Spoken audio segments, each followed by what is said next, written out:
Kamu pasti pernah dengar kalau Pulau Jawa akan terbelah dua.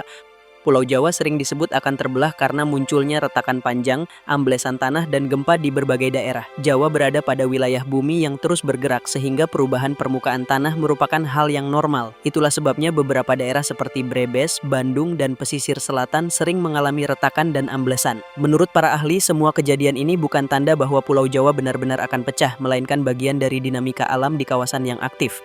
Tidak ada bukti ilmiah yang menunjukkan bahwa pulau ini akan terbelah menjadi dua bagian. Hal yang perlu diperhatikan hanyalah kesiapsiagaan terhadap gempa dan bencana alam lain.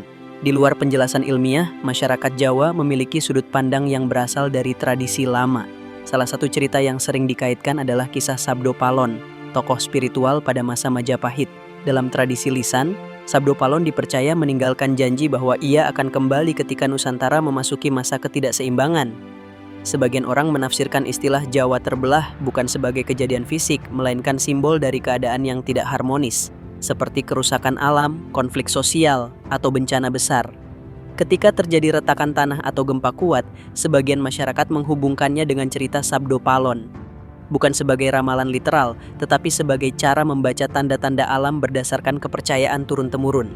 Bagi ilmuwan, fenomena ini adalah proses alam. Bagi sebagian masyarakat, ini adalah pengingat agar manusia menjaga keseimbangan dengan alam.